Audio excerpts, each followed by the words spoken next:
Guadalcanal.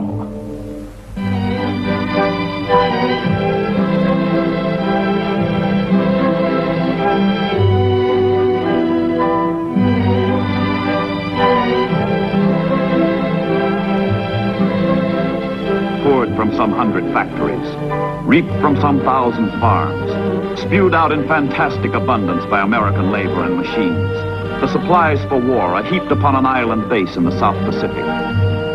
All the world knows its name, Guadalcanal.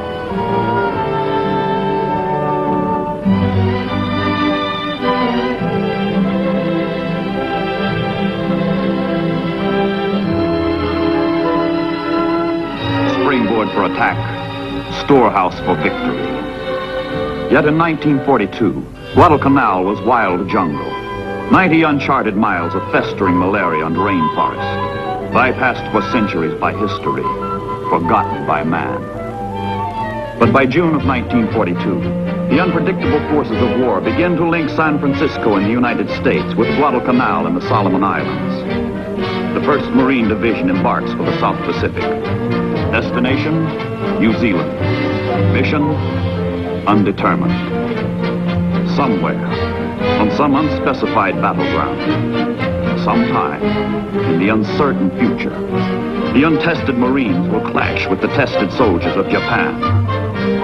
But first, the tedious ordeal of the convoy. Uneventful, interminable weeks at sea.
The ocean lifeline to the South Pacific is the war's longest and the war's most tenuous.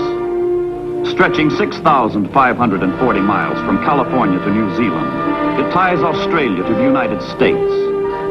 Break this line, stop the ships, and Australasia and Asia will be forever Japanese.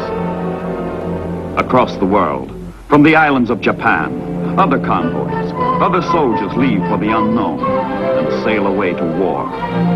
They too set a southerly course for islands with names unknown to the men who must fight and die on them. For them also, the routine of shipboard life, the placid prelude to carnage.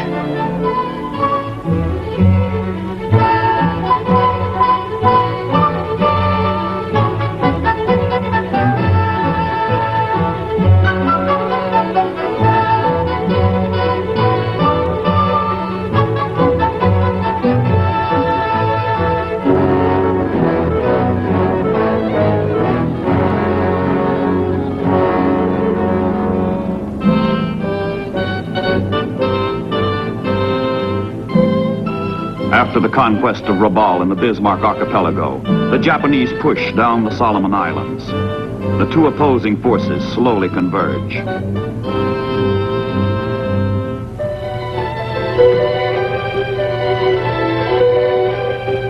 Early in July 1942, a lone American plane sets in motion a chain of events which will bring those forces together at a place which neither side has foreseen nor planned. On obscure Guadalcanal, air reconnaissance reveals the Japanese are building an airfield which threatens the Allied supply line to Australia.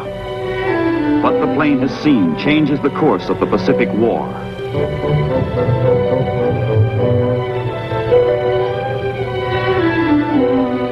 The Pentagon, Washington, seat of American war planning. The Joint Chiefs of Staff recast their global strategy to meet the new Japanese menace to the Allied positions in the South Pacific.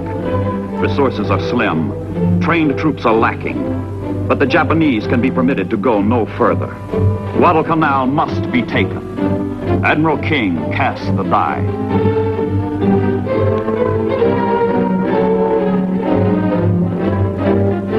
New Zealand lies in the shadow of the Japanese advance. For the United States forces stationed there, little time remains to enjoy the cordial hospitality of a sincere ally.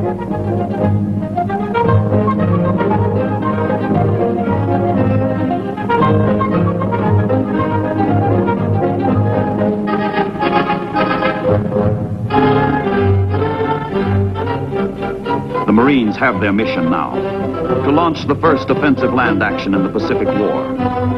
Under Generals Vandegrift and Rupertus, the 1st Division is ordered to Guadalcanal, ordered to seize the island and its airstrip. This means another convoy, but it is very different. This convoy, loaded and geared, sails for combat, sails for battle.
August 7th, 1942. Exactly 8 months after Pearl Harbor, the United States of America takes the offensive against the Empire of Japan.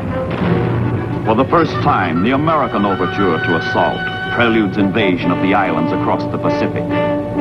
The theme of the future is played on the beaches of Guadalcanal.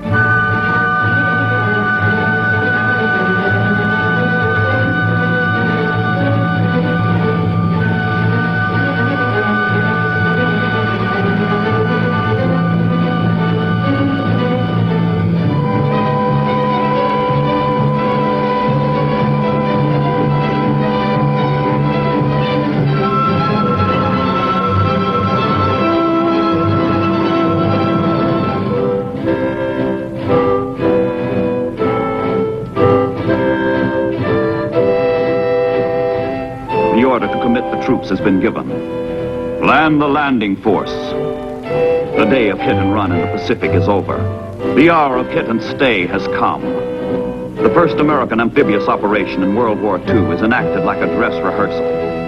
Bombardment has driven the enemy off the beaches. The Marines walk ashore, into the island.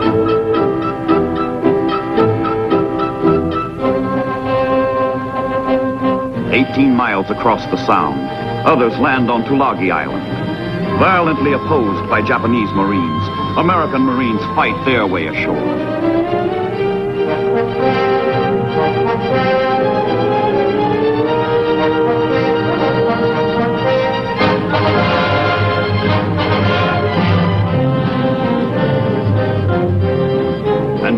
the Japanese strike back swiftly, strike back hard. Bombers from Laval hit American transports before they can unload supplies vitally needed to sustain the landings.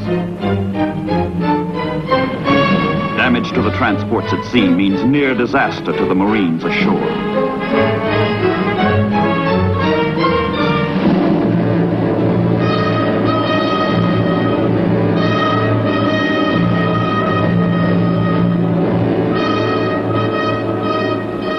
The shattered transports withdraw. Stripped of supplies, the Marines dare not waste a moment encountering their implacable, impersonal, hateful foe, the jungle. Now it begins. The toil and the terror that makes Guadalcanal not a name, but an emotion.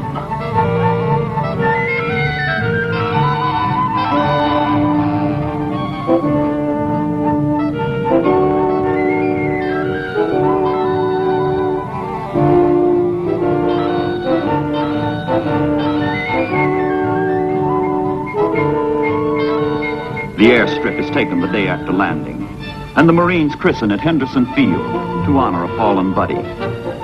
Their own gear destroyed, the engineers use Japanese equipment to prepare the field for the first American planes.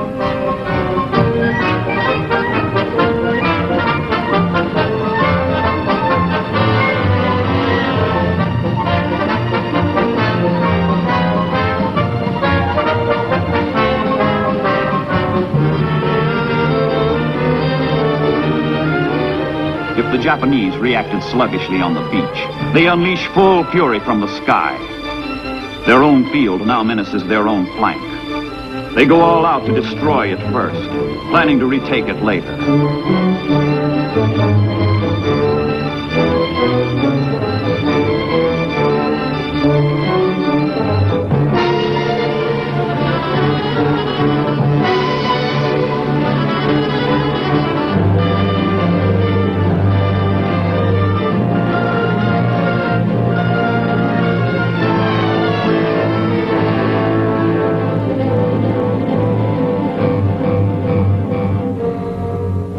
Under the dark cover of night, the Japanese filter reinforcements ashore. Special landing troops, Imperial Marines, crack units. Their general has warned. This is the decisive battle between Japan and the United States. A battle on which the rise or fall of the Japanese Empire will depend. No troops are better fitted than these to master the jungle. Fearless, these men have been schooled in stealth and infiltration. They are experts in ambush and concealment.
And the Americans?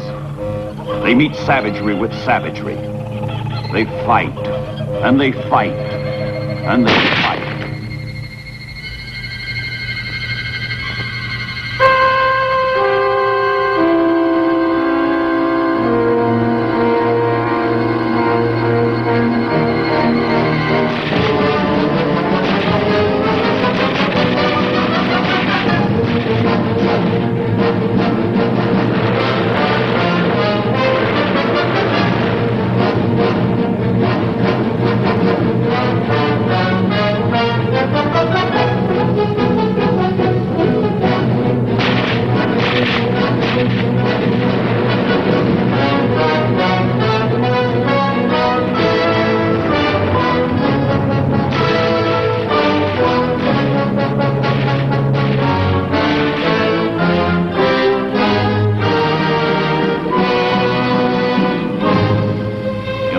history of human slaughter. Few troops have ever endured such scourging as the Marines on Guadalcanal. The casualties mount from the fighting, from malaria, from dengue, from the rot and corruption of the jungle, which knows not mercy.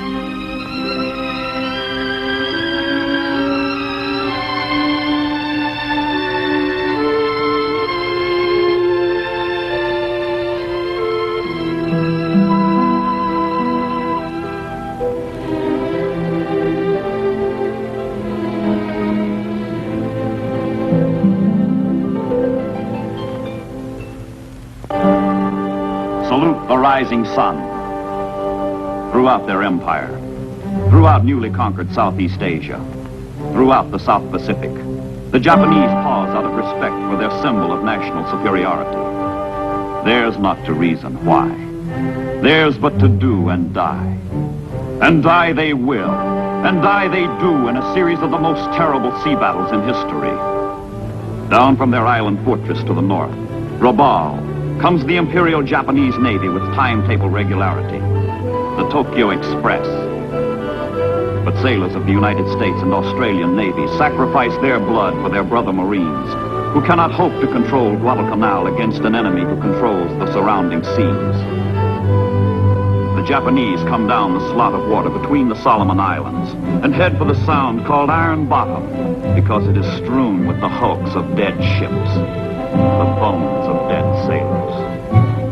The Battle of Savo Island, the Battle of the Eastern Solomons, the Battle of Cape Esperance, the Battle of the Santa Cruz Islands, the Naval Battle of Guadalcanal, the Battle of Tassafaronga, the Battle of Rennell Island. Nights of inhuman ordeal and defeat. Nights of more than human valor and victory.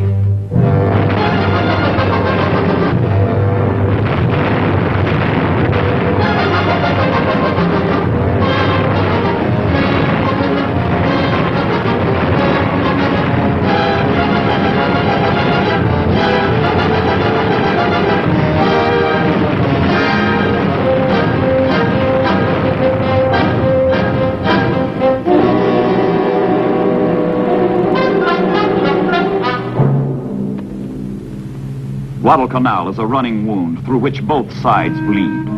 A hemorrhage of naval strength, of men, of materiel. Far from the dying and destruction. Far from the sailors and Marines who fight and pray for victory and salvation. The United States of America organizes her land, her resources, her industry, her men to answer the distant prayers. In the greatest mobilization of strength ever known to the world, America prepares to rescue the world. And to the rescue, America marches.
Guadalcanal, another march. A march of grim men, old young men. A march of men leaving purgatory.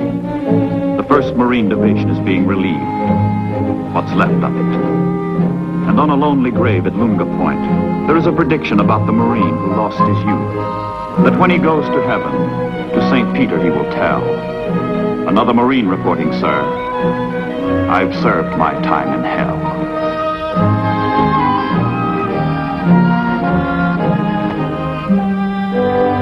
Admiral Nimitz, Commander-in-Chief, Pacific Ocean Areas, flies down from Pearl Harbor to pay what small tribute is within man's province. If there was horror and ferocity, there was also courage and self-sacrifice. If there was death, filth and disease, the Marines turned the tide of war and stopped their enemy. The Japanese will advance no further. And as the surviving Marines wave goodbye, one of the greatest tales of heroism slips out of focus into history. To these men go the honors accorded the Greeks at Thermopylae, the colonials at Valley Forge, the British at Waterloo, and now, the Americans at Guadalcanal.